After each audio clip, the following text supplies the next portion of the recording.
I was married for 16 years and I had no idea that I was being manipulated the way I was for so long and so intensely and in so many ways. You know, there's this idea that therapists are not supposed to talk about their personal life and they're not supposed to, you know, do any of these things besides what the textbook tells you. And how do you feel about this? And what does that do? That's not what it is. And so many people think that's what therapy is. All right, hey guys, welcome back to the studio. Today we have Lyndsey Wright, the original narrator of children's books that aren't really for children. All right, welcome to the studio, Lyndsey. Thanks for having me. Of course. All right, so just to give the audience a little bit of context here, you have a huge following on social media right now. I do. It kind of came out of nowhere. Yeah, I love it. I love the platform. I love the children's books that are not for children. Definitely not for children. That's amazing. You have such a great social media presence in the way that you read the books, the way that you narrate. It just has me in stitches all the time. And I think I was telling you off camera, I've worked in the mental health field for nearly 30 years now. Mm-hmm. And in my field, it can be daunting at times. So I appreciate a social media platform like yours. Awesome. Well, glad I can provide laughs. I get a lot of messages from people like, oh, I've been in a depressive episode and I look forward to your uploads because they make me laugh and feel a little better. And I'm like, that's awesome. I've got plenty of mental health struggles that I've gone through and I know how important laughter is. So absolutely. Yeah, definitely the best medicine. And not only do you have a large following on Instagram, you're a large TikTok presence too. I am. I started on TikTok actually in I think it was fall of 21. I was like, my kids have talked about TikTok and I'm like, I'm not getting into that because I'll get addicted to it. And I knew I would get addicted to it. So I stayed far away from it. And then I'm writing a book. So I'm like, well, I should get one, make a TikTok so that I can make content to kind of have people to market this to once it's ready. And so I did that and a lot of weird shit happened. I was just doing my thing with mental health stuff and, healing and with spiritual stuff and my trauma and all of this. And then TikTok Shop started. And I got an invitation to be a TikTok Shop affiliate, like when it was brand new in the United States. I did that and I had several viral videos. And one of them was for the Unbrush, which was sold then by Beauty Choice. It's made by FHI Heat. And that exploded my account. I think I got up to like 150,000 followers in a matter of 2 months or something like that. And then they actually ended up flying me out to LA and invited me to the launch party for the Unbrush Mini and their detangling spray and had me at the TikTok headquarters for a live stream. It was a fun experience. And it's funny because they have like recording rooms for influencers or the visitors or whoever, and all of your spaces, they're better. Wow. I like them better. And I think you have more than they had. Than like, TikTok headquarters? Yeah. Wow. I'm going to have to look back at the video, but I think you have more options. That's awesome. Yeah. I'll take it. Yeah. I'm loving it here. How was that experience while you're out there? It was different. It was pretty cool.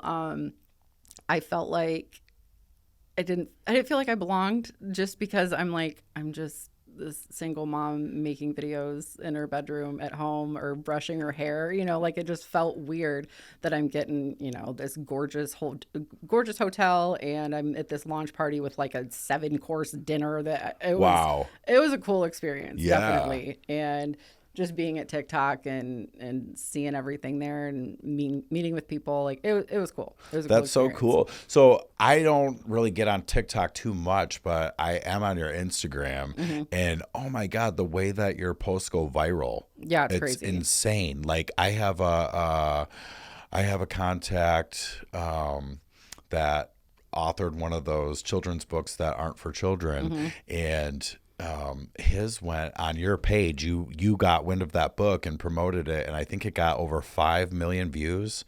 Probably somewhere along those that lines. One was like a lot. Your People views, love that one. Your posts don't just get like, because I never know what the number is on viral. Yeah, I don't either. I've never considered any of my posts to have gone viral. Yours seemed like that's a viral number, like in the millions. I think I researched it because I was curious. I think it's about 1 million within like a 24-hour period or something, and then it gets higher as the time. I don't know who creates these definitions. I have no fucking clue. Yeah, well, because I've heard people tell me like, yeah, my post went viral, and I was like, wow, how many views did it get? And they'll say like 200, and I was like, oh, is that the number on viral? Because I don't know. Absolutely no But idea. then I had seen your page, and I'm like, well, 5 million, that kind of seems that viral. feels viral. Yeah.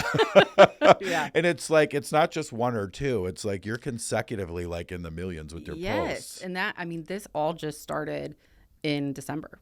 Wow. And well, really January, I think, was when it really exploded.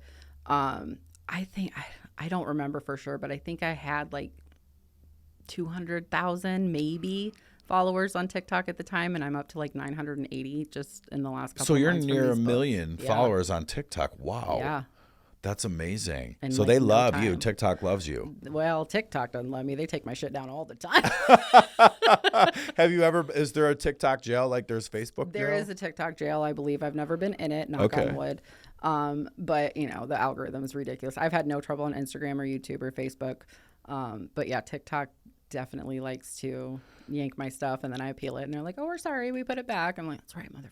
That's funny. So just to give the audience a little bit of context, the books, obviously, they're like parodies. They're like children's books that aren't for children. They're for adults. Yep. But they're very funny. And like, do you have any titles that you can reference that off the top of your head that you think are just... There's so many good ones. Yeah, I know. The authors that I've built relationships with are just amazing. I found books by Andrew Racho, he used to work for Adult Swim. Okay. And his are fucking hilarious. They are completely different than what I started. Like I started with like sexual innuendos and stuff, and then I found Andrew, and it's like a whole different ball game.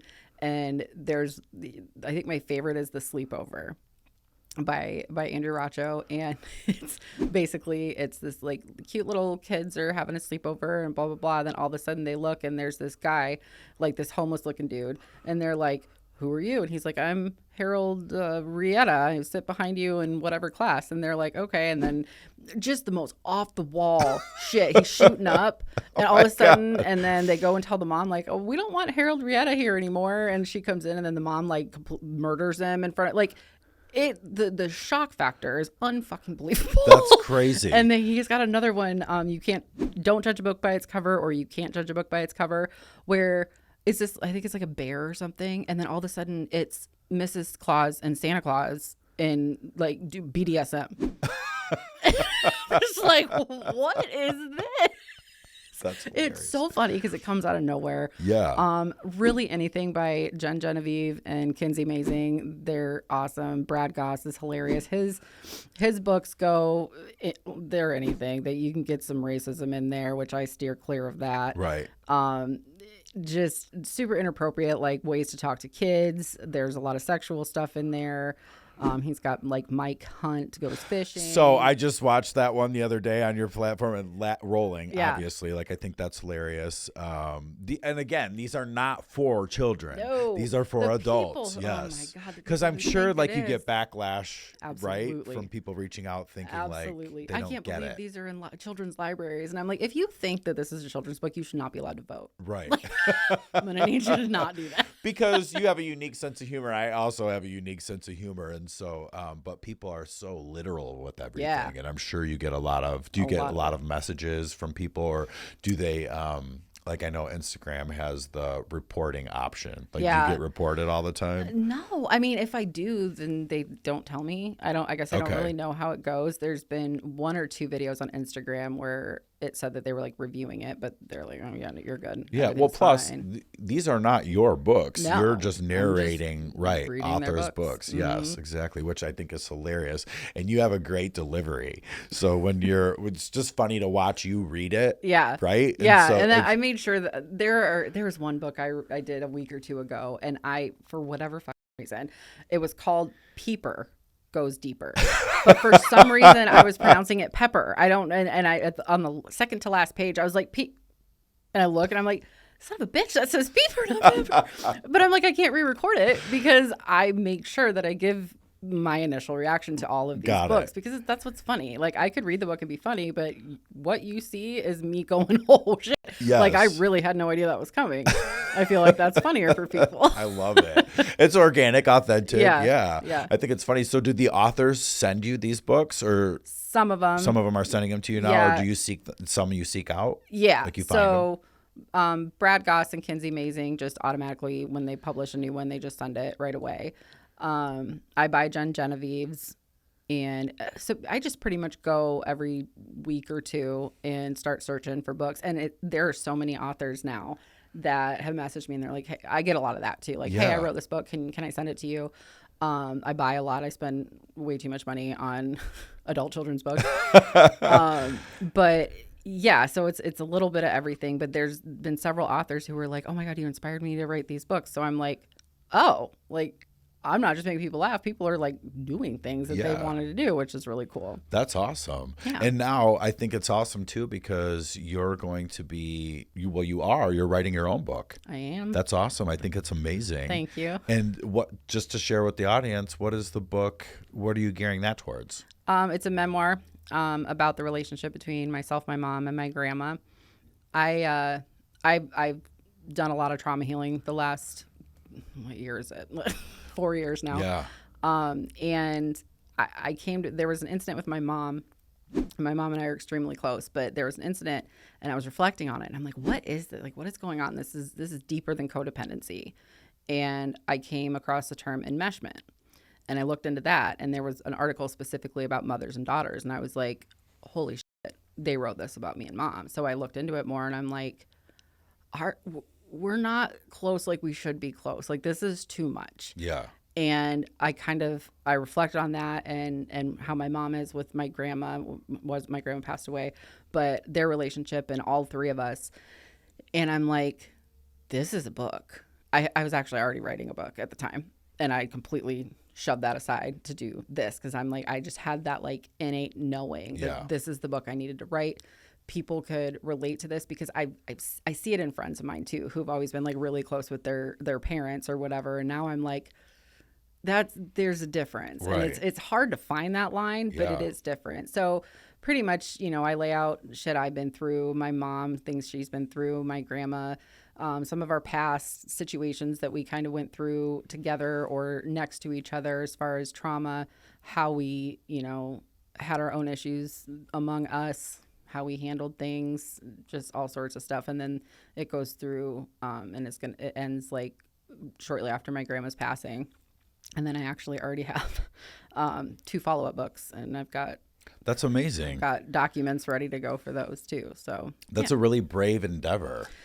Yeah, it's scary. It must be cathartic too to kind Very. of go through the process. And like you said, I think everybody is carrying some trauma and some PTSD, and that's why I appreciate your Instagram and your TikTok, your social media platform so much because everybody needs a good laugh and to take things a little less seriously while we're processing all of our grief and our trauma. And I think that, like I said, that's a really brave endeavor to expose those parts of yourself, to a large audience. Mm-hmm. I think you're the right person, Well, thank you. Yeah.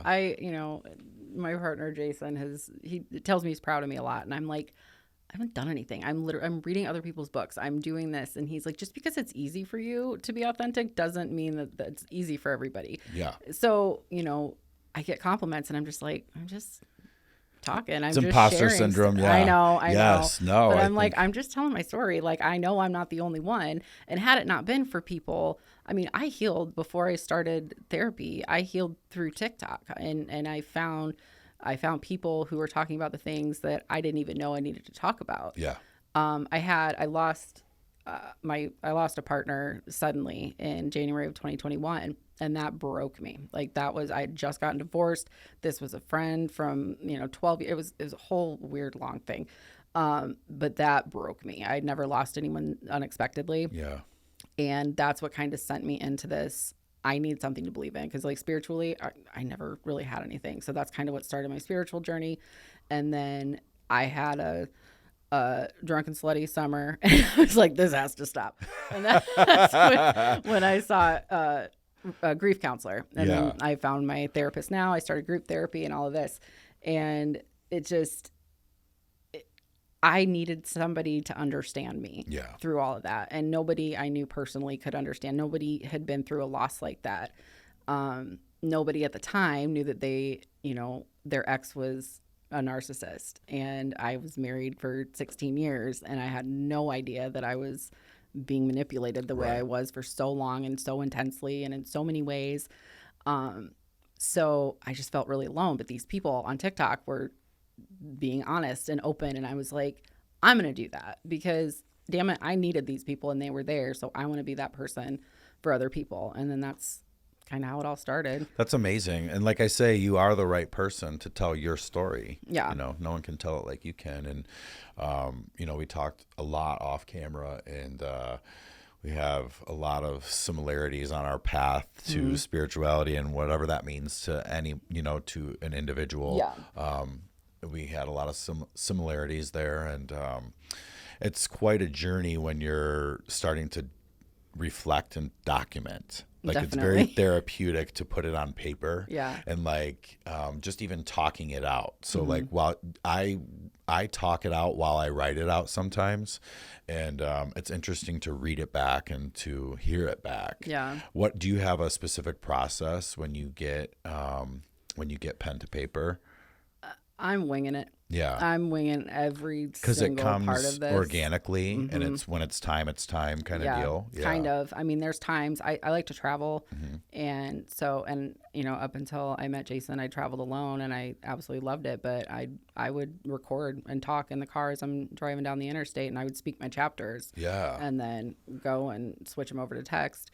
But I find when I talk, I don't realize what I'm even saying or where is that coming from. Right. And kind of same when I'm typing, I'm like, okay, I have a general outline of which chapters are going to focus on what, and I'll just kind of start and then I don't even remember doing it sometimes. You know what I mean? I do know what you mean because it's just like I just wrote 9 pages. What? Yes. When did it's like that a blackout. Yeah. And when I read stuff back, I'm like, holy shit. I was really getting into it there. There was one like big mind fuck, one chapter I wrote, and I think I stepped away for 5 or 6 months after that one. Because it's revealing and then you're like reprocessing it. Yeah. I had it was a big one. And and what's funny is it really wasn't anything I didn't know. I just had never seen it that way, if that makes sense. I mean, long story short, I can share this. My mom had an abortion before I was born, and she didn't want to have it when she did, and she just wanted to be a mom. And so I was born almost exactly a year later, and I'm realizing all this, and I'm like, I'm a therapy tool. Like, my mom felt guilty. My mom wanted this baby that she didn't get to have, so she had me, and I was like, I was her fix. And I think this is where that enmeshment thing kind of started. Like, I was her little bestie. Yeah. And it was just like, wow. Yeah. No, I'm here to be her emotional regulator. And that was a hard thing to see, even though I knew all of this stuff going in. But yeah, I read it. I typed it and I looked and I was like, huh. Interesting. I can relate to what you're saying because we know when we've been through an experience and we know it's already revealed itself, you carry it with you, all these years go by, and then it pops up later down the road, and it's a whole new experience. Okay, now I'm going to go through this, but process it this way. Yep. Because you have more life experience and you have a different mindset. Yep. Like as we were talking off camera, kind of going through the experiences that you go through leading up to your new journey and your new path and all of these things.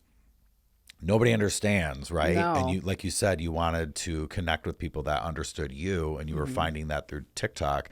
I had found that through YouTube because I was off social media and focusing more towards healing and looking for spiritual mentors and leadership mentors, and I found that platform on YouTube, and that was some years back. I don't know, do we consider YouTube social media?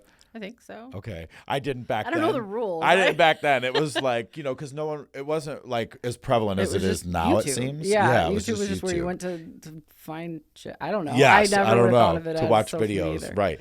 And so, but I found that there, and I was finding I was relating with people, and I was able to put pen to paper and write some things down and process. Mm-hmm. And that's when I learned, like how you just explained the story with your mom. I was like, shit, well, I already know this, and I already thought I comprehended that, and I already understood that to be the situation. Why am I having an issue with it at this point? Yep. Right. Yeah. It's weird, isn't it? It's very weird. Yeah. And it reminds me too, I've been doing this a lot recently. I love music. That's a big healing source for me. And the amount of times recently where I'm like, I know all the words to this song, but I've never like heard this song. Yes. And it just one day you're like, whoa, hold on. And you start it over and you're like, holy shit. And it New completely, meaning. yes. And it's crazy. I'm like, no, I know this song. Like I've been singing every word of the song for 3 years or whatever. Because you're tuned in now. Yeah. Isn't it weird? Yeah. Once you tune in, you can't untune. No, you definitely can't. Sometimes I wish I could turn it off. I was like, man, ignorance really is bliss. I know. I was just saying that the other day. I thought, wow, there was something I was watching. Someone had said, man, I just wish I was a simpleton because it's just easier that way. It really is. And once you can't unknow things once you know them, Yeah. And so, thinking about when it was like, yeah, no, I was miserable, but I didn't know it at the time. I didn't know it. I thought I was happy. Same. And we talked a little bit about that too, where it was like, I was a good goddamn time back then. Exactly. You know what I mean? But I wasn't in alignment. I wasn't tuned in, and I was, quite frankly, tuned out. I was more focused on just being a good time and having a good time. And then, during those times, it was like, it was only when I realized I was other people's good time. You know what I mean? When I kind of started to dial that back and kind of like reel myself in and serve myself, you know what I mean, versus others in that respect. And it's like you kind of had the same journey with that. Yeah, definitely. I was I think it's fairly common. I refer to it as my post-divorce slutty phase. I was married when I was 18 and I was 34 when I got, was that right? What year is it? Yeah, 34. And I was drinking, and I was, I had just gone through this situation with Sean when he passed away. And I mean, I was drinking, I was seeking attention from men, I was doing all these things, but I was hilarious. And I had great fucking stories, and everyone knew I was down to go out. So that's when I'd get the calls like, hey, what are you doing tonight? What are you doing tonight? You want to go? You have the kids? And I got so sick of that so fast. Yeah. So fast. And I was like, this is not who I want to be. I saw that I was turning into my mom post-divorce. And, that just kind of reiterated the book stuff where I'm like, no, I'm repeating cycles here, and I don't want to do that. Wow. And it's amazing, though, that you recognize that, because a lot of people don't. Yeah. And like, I'm always thankful when I realize that sooner than later. Yeah. It's very rare, it seems. Yeah. Because that can go on for years and decades. Absolutely. I come from a family of alcoholics, both sides. And so I've always been very, very aware of that. I've never used drugs. I smoke pot, but I've never done drugs. I'm like, I don't want to try that because I'll probably like it. And I don't want to like it, you know?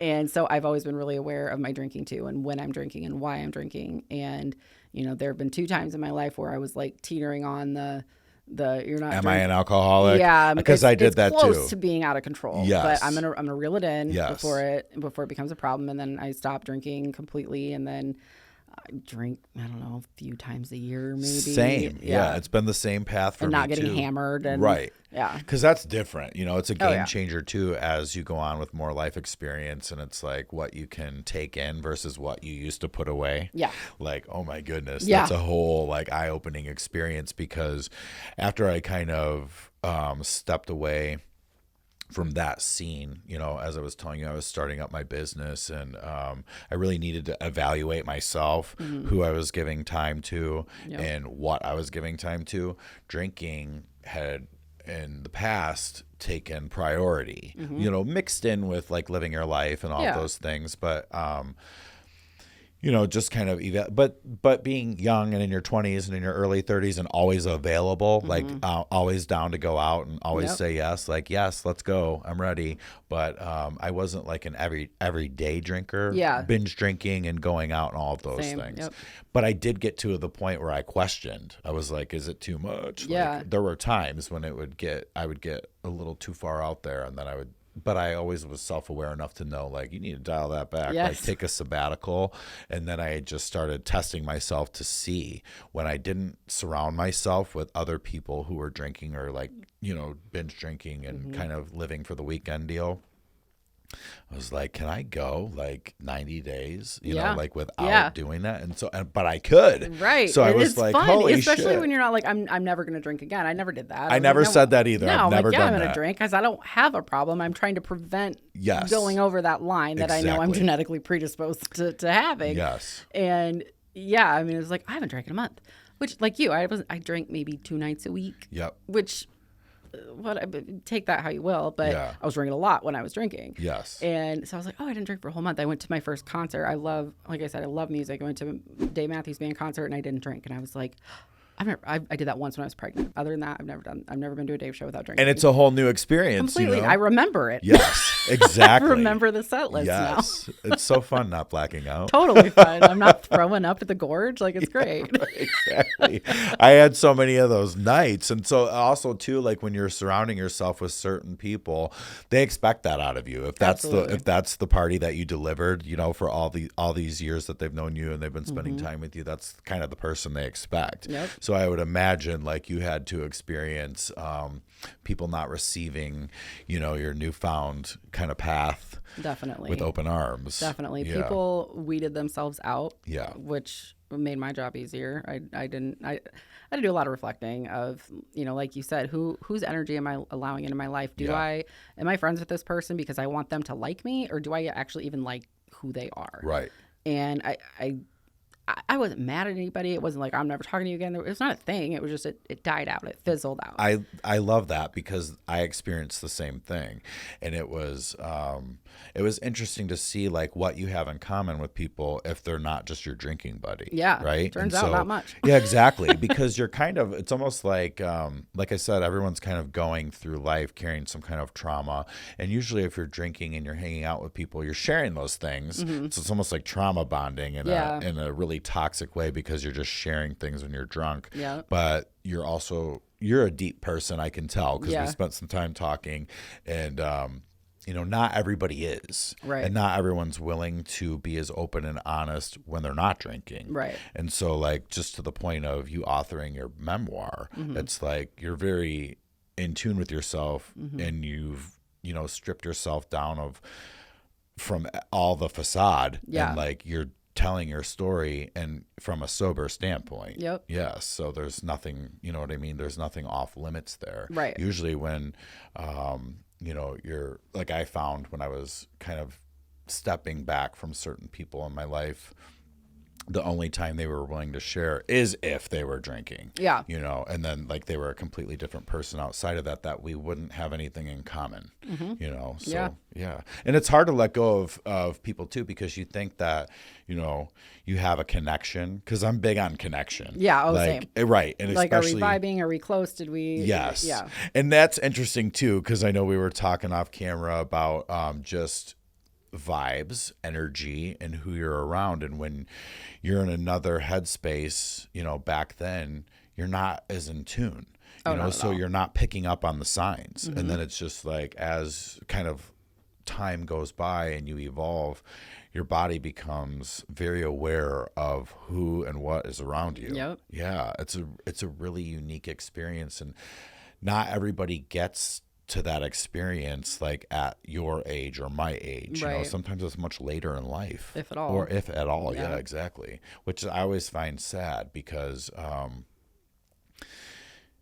I don't know, sometimes that's a double-edged sword, because then you're almost thinking like, oh man, I wish I didn't feel things so deeply, or I wasn't so connected at times, but you can't turn it off. So it's just kind of like you have to lean into it and go with the flow. Yeah. I noticed myself, I I don't want to say diagnosing people, but between all of the time I've spent in group and individual therapy and just my spirituality and learning who I am and what made me this way and how I respond and all of this, I find myself looking at people going, you need to do this, this, this. But you can't tell people that. Right. You can't be like, this is why you feel that way. And you should probably try that. Because people don't want to change.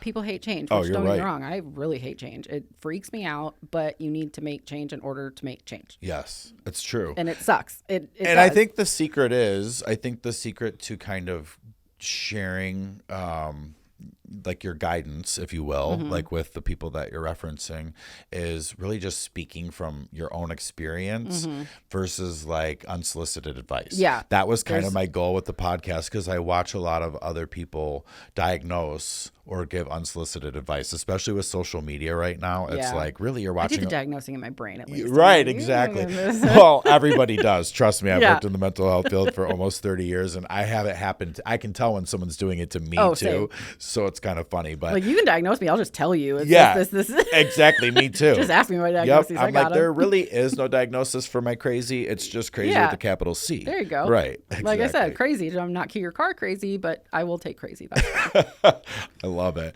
But yeah, that's just the thing right there, is that I think, kind of watching the social media platforms right now with influencers or digital creators or anybody with a platform, there's a lot of just unsolicited advice, and a lot of people are just reading from like Chat GPT or their scripted things, and they don't really even walk that talk or follow, those protocols themselves or even understand them. Right. That's why I think like it makes sense for you to kind of author your memoir, from your perspective and your story, because I think it's more relatable than you think. Like as you mentioned, you're like, what am I doing? Kind of, where am I taking this and why? But your why is to be relatable to people that are going to find that book.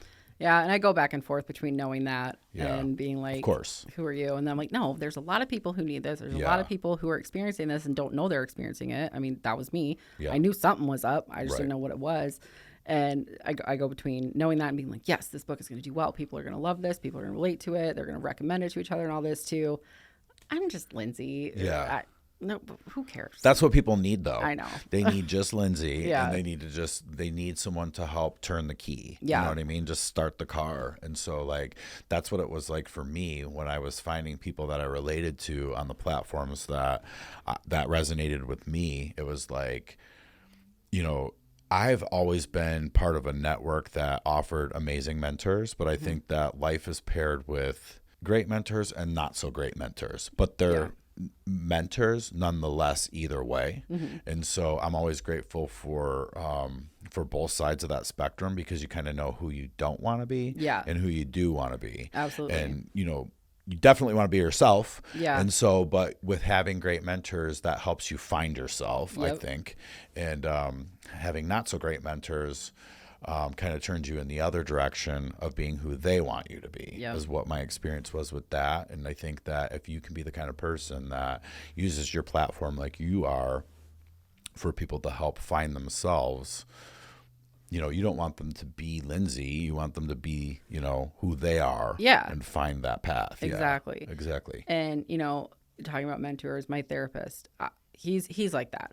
There's one thing I absolutely love about him. He is not afraid to tell his clients that he's been through some shit. This is what I did this when I was in high school. I did this when I was going through college. My wife and I, he'll share, not too much, but enough where like, okay, you get it. Like, you've been through this. You understand. And you're okay telling me that. And you're my therapist. There's this idea that therapists are not supposed to talk about their personal life, and they're not supposed to, do any of these things besides what the textbook tells you. And how do you feel about this? And what is that? That's not what it is. And so many people think that's what therapy is. It's just not. Like, I would go have a beer with Scott. I'd go grab coffee with Scott. And he's just a cool guy who, because of him, I am able to be not only okay with who I am, but like happy. I'm like, I'm fucking awesome. I didn't know this a couple years ago, but I'm awesome. I love hanging out with me. I can hang out by myself and enjoy my time. And that's because I had this fantastic person guiding me. Yeah. And someone I respect and somebody I look up to. And, I feel like I owe everything the last few years to him, because he's one of the good ones. And I told you this earlier. I wish everyone had a Scott Eilers that, that they could. I think it's amazing. They could talk to. And I think that it's also like, because I got there too, where it's addicting to kind of just be in your own space and on your own timeline. Right. And I experienced that too, where I told you I would just go to the park for hours on end, and I was by myself, and I would sit, just kind of in the woods and do my thing and think, like you can think clearly and ideas come to your head, and you have clarity, having that mental clarity without any other influence around. A lot of people, I think I've found just from having conversations and observation, do not like to be left alone with their own thoughts. No.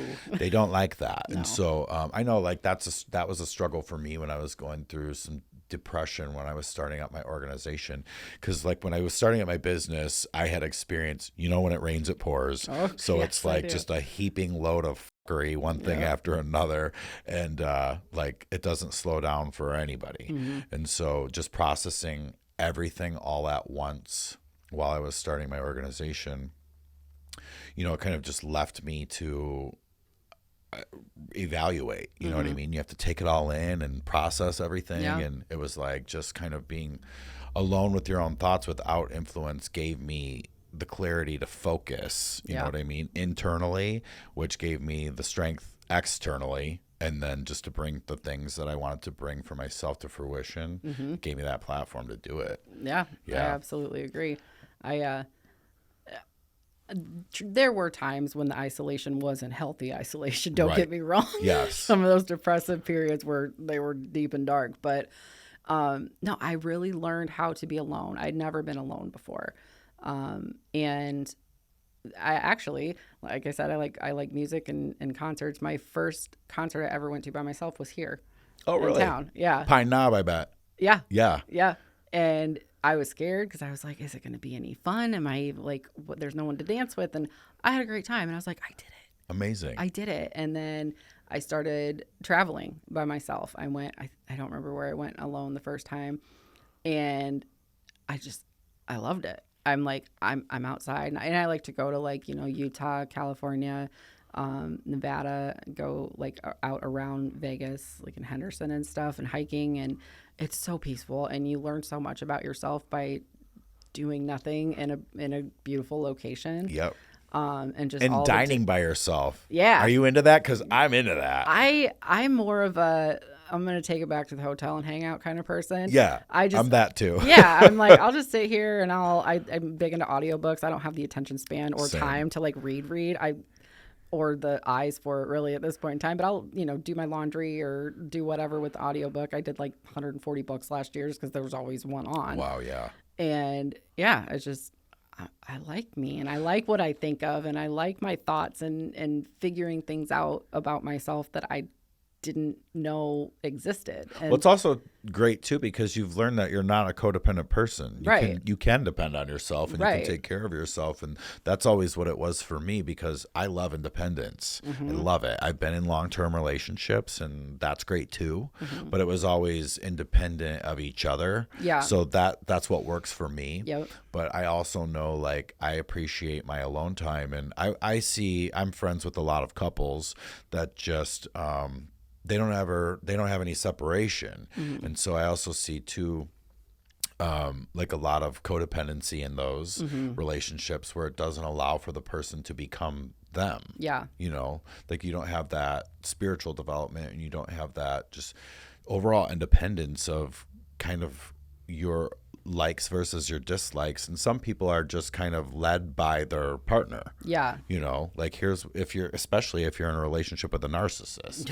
And we touched on that a little bit, and a narcissist will have you more involved with their best interest than yours. Right. And that point you don't even know what your interests are. That was what I was going to say. Yeah. I learned what I like. All these things I'd done my entire adult life, I'm like, I don't even like doing that. Right. And I didn't know I didn't like it until I spent time with myself. And I was like, I don't enjoy doing that. Right. I enjoy being by myself. I always thought I was an extrovert. I'm this big extrovert. Lyndsey's hilarious. She'll make friends anywhere. You know, she walks in and everyone's cracking up and this and that.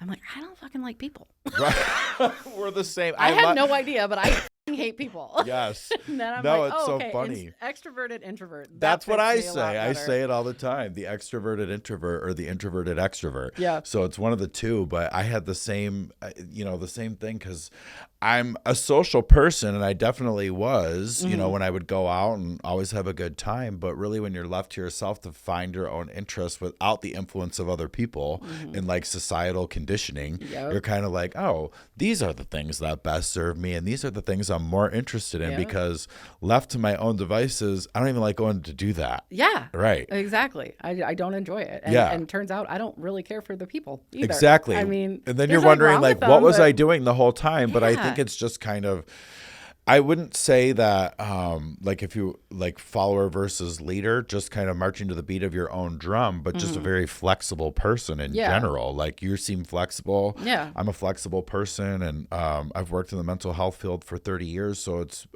serving individuals with diverse needs has been, my entire, existence and kind of getting into tune with other people and their interests has been a huge part of my life and my career also but like stepping back even from that just to give myself some own time and some space, learning like, okay, you need to serve yourself too.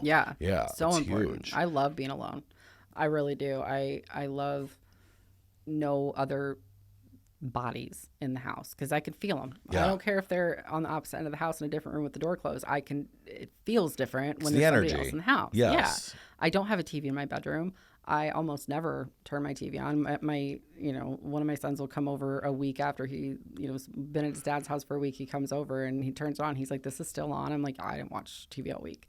I get in spurts where I'm like, I'll binge a show or two or whatever. But generally speaking, I like not having I love that for energy. You. Even that's what in the bedroom, just a black screen, a TV that's off. I'm like, I can still feel it. I know that it's there. God, that's hilarious. Make it stop looking at me. Yes. No, I get it. Because when I went through my whole experience, I had broken up with TV. I wrote it off. Like I did have a little TV and I would put some DVDs in. Just for something to have. But I have not had like cable television in 10 plus years or more. And I don't watch TV at all. YouTube, yes, but not television, right? Like cable. None of that stuff. And it's so funny because you're staying at the studio house while you're in town here. And I turned on the TVs. So when you guys came in last night, there would be like something going on for you. I'm laughing my ass off right now. We walked in the bedroom. I was like, Jesus Christ, babe, look at this TV.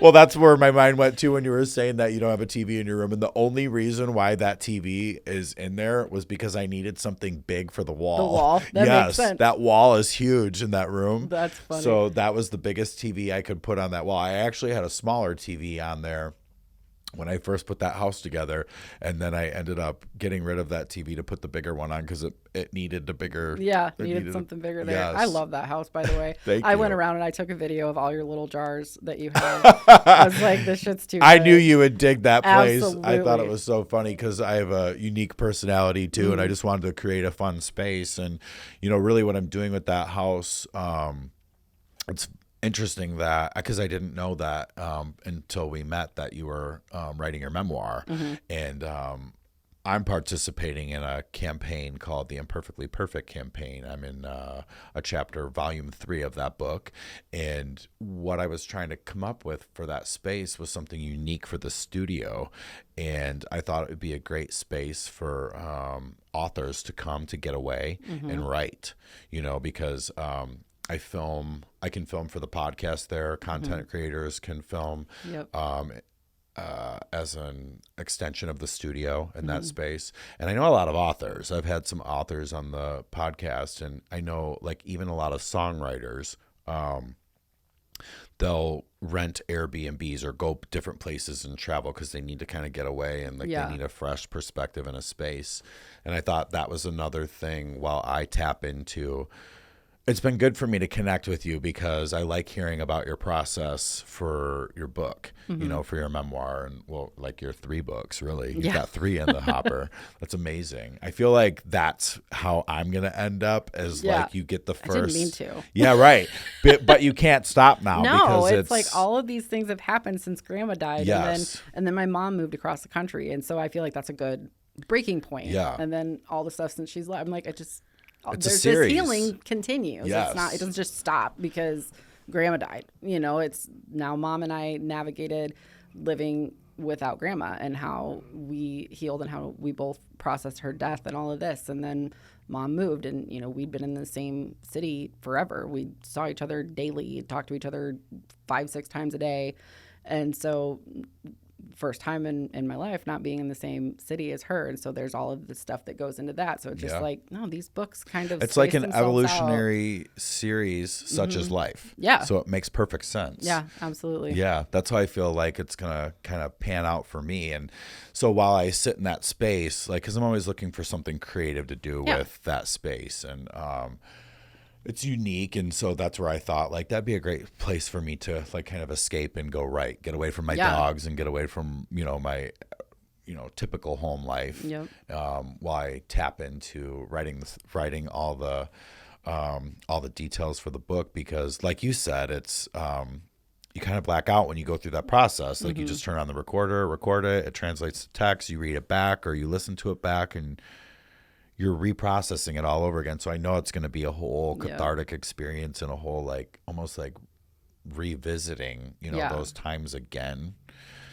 It is. Yeah, absolutely. very surreal. It's like you experience it, you think about it, then you say it, then you read it, or then you write it, then you read it, and you see it a little different each time. Yeah. But reading what you wrote in something tangible, like you're holding this book and you're reading what you wrote and you're kind of seeing it through your own lens, but it's almost like you're reading it through a different version of you, if that makes any sense. Yeah, it does. You know what's coming. Yes. But when you're reading it, because you don't think of yourself as like, I wrote this. It's like, oh, somebody wrote this book. Yeah. So I'm reading it and I'm like, oh, wait, that was me. I do get it, because I was telling you about getting on camera for the podcast. Yeah. It's interesting because I'll watch myself in the third person. Oh, what's he going to say now? Yeah. Like, even though I recorded the podcast. I do that too, now that I'm thinking about it. Isn't that weird? Yeah. Yeah, I would do it all the time. So every time I watch an episode, even though like I'll watch this one back, and I'll be like, oh, what's he going to say? Like, I was on the episode. I did that. I said that shit. That's funny. Isn't that funny? So where do you see your social media platform going with the direction of, everything? You're just kind of just letting everything organically play out? Yeah, I got nothing. You got to get a store. Yeah, right? I don't know what I'm doing. Yeah. I don't know what I'm doing with any part of life. I love it. Right now, so Jason is, he's an art and music artist. He's releasing his album, plan is next month. And so, stuff with my book and his album, it's that innate knowing, like something really big is going to come from these two things. Yeah. I don't know what, I don't have a clue what, but it's just, I don't know. I just know there's something. Maybe it's exactly what we think. Maybe it's absolutely nothing that we think it'll be for either one of us, but it's something big and something positive. So because I know that that's coming, I'm trying not to make plans for really anything. Just leave space open for what's I know I want to get the hell out of Iowa. That's about all I know that I'm planning on. Right? Yeah. Well, come here. I might. Come to the Metro Detroit area. I might. Yes. Well, I might need you and your contacts for mental health stuff with all of them. Yeah. Well, we had so much in common. That was such a Scott, I need to have another backup. I've told Scott, I'm like, listen, if you ever move, I'm coming.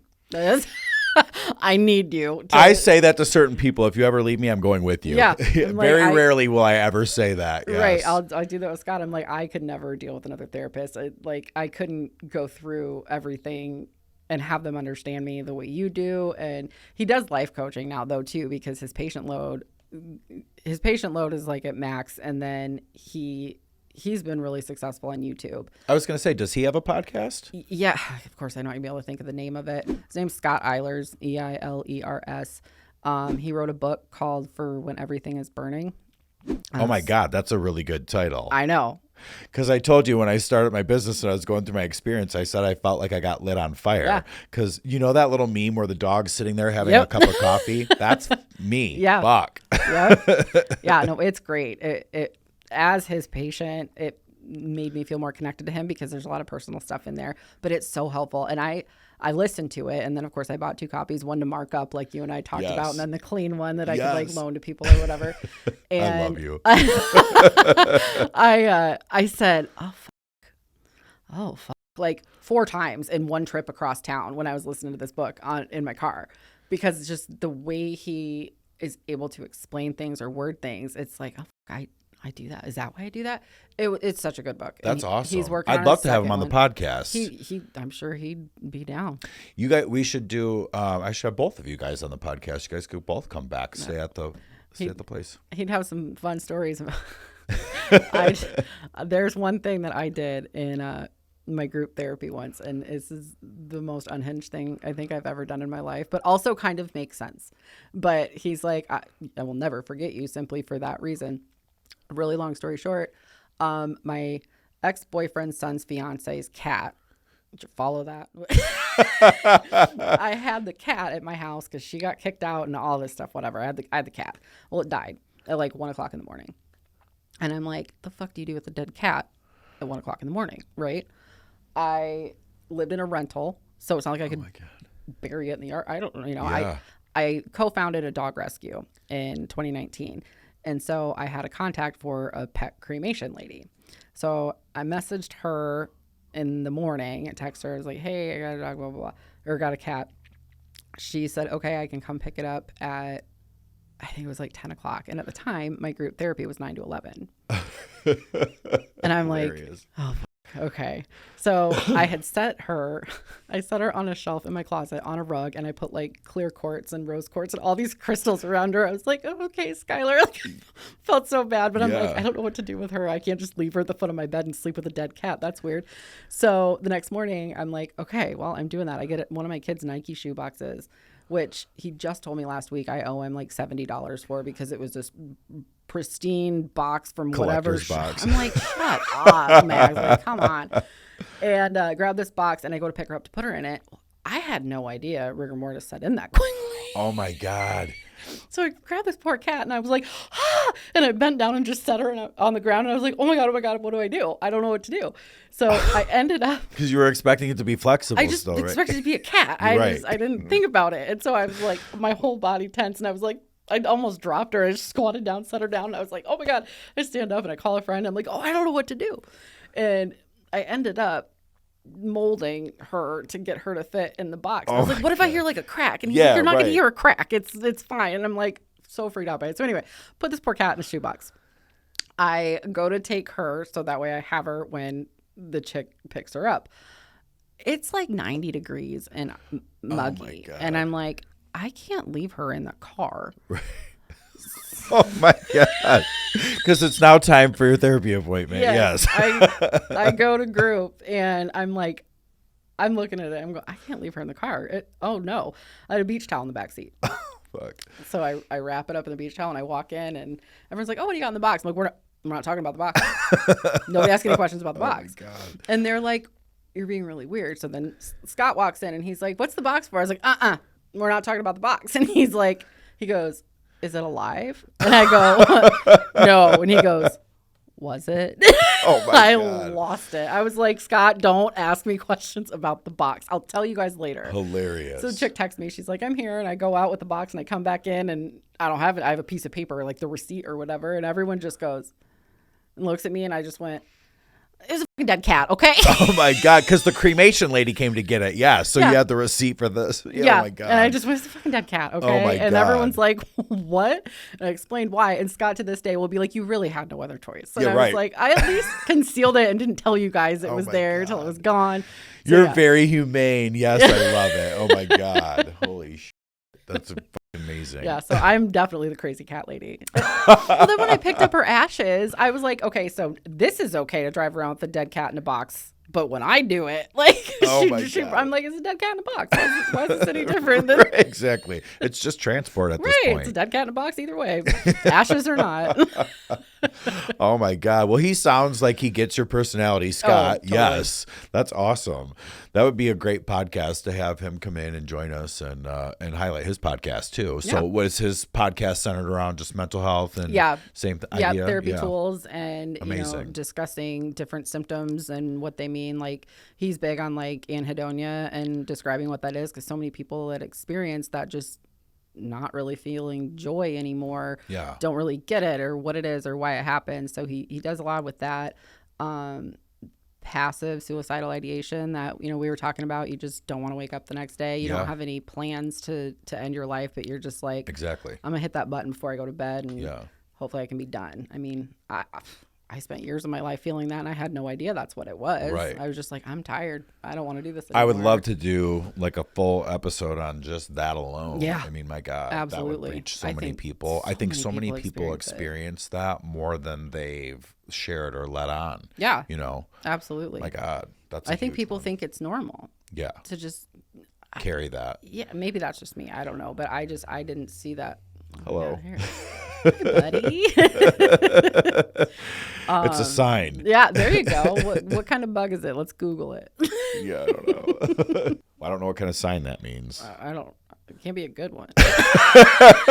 We need we need one of the authors to author one of those inappropriate children's, not for children's book. Yeah. Oh, there we go. Let's give that one to Genevieve. I think she could.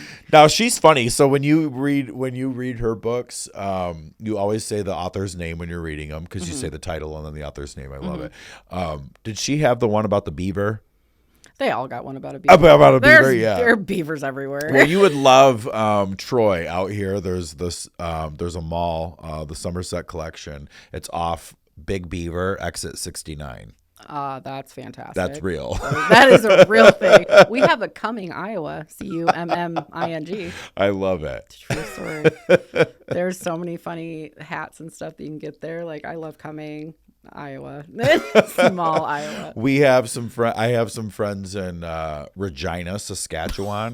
And so like I always say, yeah, everything good's going down in Regina. Like we always joke back and forth. And so when they come here to visit, they're always just fucking fascinated by the fact that we have Big Beaver exit 69. Yeah, the that's Big amazing. Beav. The Big Beav. So one of my kids was sick a few weeks ago, and I'm gonna try really hard to remember this.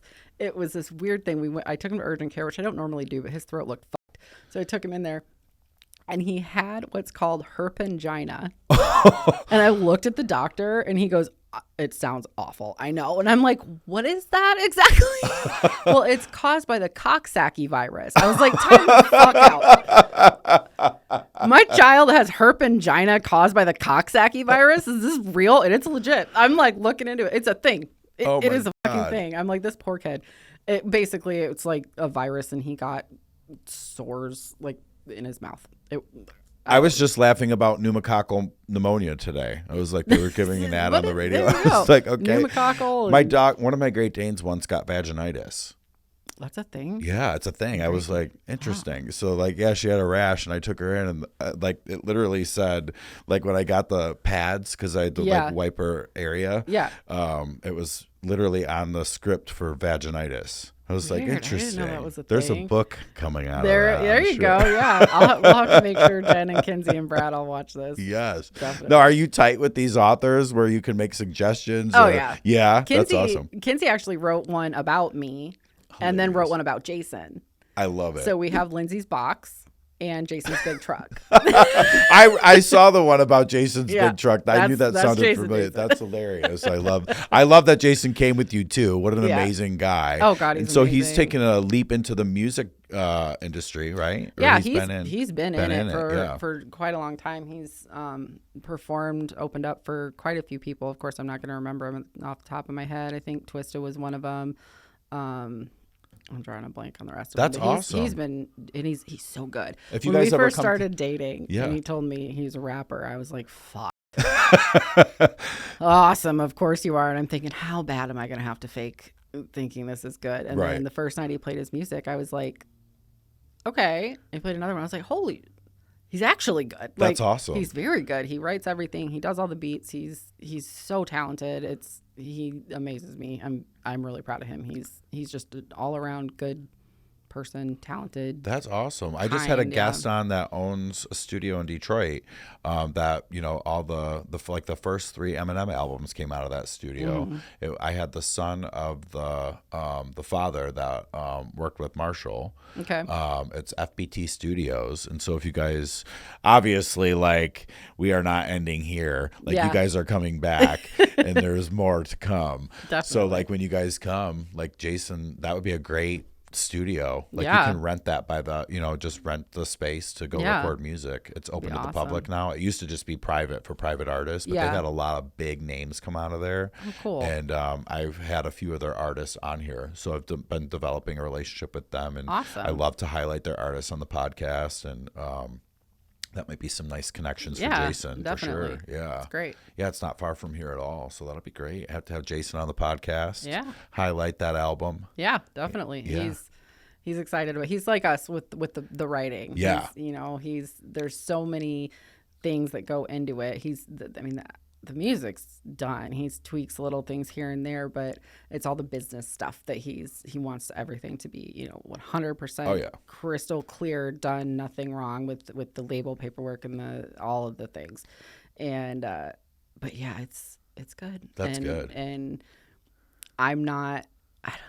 I like rap as far as like Ludacris and Nelly. We go back to when I was a teenager and 20s. I'm like, I can. You want to hear Batter Up? I got that in my back pocket. my karaoke song is Shoot by Salt and Pepper. I know every word. I always do it. Old school stuff. Yeah, 100%. And my boys, I have 4 boys. They listen to like the new rap, and some of it I can get on board with. Most of it, not so much. But the way he does it is so unique. And he tells stories, like important stories. There it is. Yeah, and it's so good. And I'm modern, excited for people to a modern hear throwback to back in the day, right? Because it used to. That's the way it did. Like used to be. It's real music. Yes, it's exactly. not just. I don't even know what the hell they're saying anymore with that mumble rap that's going on. I can't. I'm looking at the boys. I'm like, I don't know what this is. But yeah, no, it's real. He loves Tupac. It's very awesome. Yeah, I mean, he's really good. Amazing. Yeah, I had a guest, T Money Green. He worked with Tupac. Been on a few albums, and T Money Green's here in Detroit. He lived back and forth between Detroit and California, but Detroit's his hometown, and he's got a studio too. Oh, nice. Yeah, he's got a podcast, and he was a great guest, and he's a great connection. He also wrote a book. Yeah. Yeah. He's a good guy. We're going to have to get Jason on the book train. Right. You're already writing music. You're basically writing a lyrical book. He's got all sorts of stuff. He's throwing new ideas at me all the time, or telling me ideas he has. I'm like, all right, let's order these. Yeah. And order of importance to you for now, and we'll get there. But yeah, he's incredibly creative and driven, and that's awesome. Well, you guys sound supportive. Like a power couple. A nice dynamic between the two of you. Oh, didn't think it existed. Amazing. Truly did not think it existed. I'm so and happy if for anyone you. Who knows me knows it takes a lot for me to say something like that, because I was like, fuck men, and fuck. Which, don't get me wrong, I still am for the most part. There are exceptions, I know that. But yeah, no, I had no idea that genuine respect in a relationship and support and all of that on both sides existed. Exactly. I've never seen it demonstrated in my life. I've never experienced it. None of that, but well, you get to trailblaze it in your own life. Yeah. Being the author of your own book. Yeah. That's amazing. I think that's awesome. Thank you. I also feel so blessed to be connected with you and Jason both. I thank you for coming out here and taking the time to do the podcast and share your story. I want to share with the audience your handles. If they're not already following you, you should be. Yep. It's Lyndsey.w, DOT, spelled out. I tried really hard to do but it was taken on 2 platforms. So I was like, gotta spell it out. So Lyndsey, LYNDSEY, DOTW. Awesome. On everything. Now, do you have YouTube too? YouTube, Facebook, Instagram, TikTok. Awesome. Well, I made some on the other ones when TikTok was getting banned. I've never done anything with them, but gotcha. Everything you can think of, it's Lyndsey.w. I love it. All right, guys. All right. Well, the beautiful Lyndsey Wright. Follow her on all of her platforms, and that's a wrap.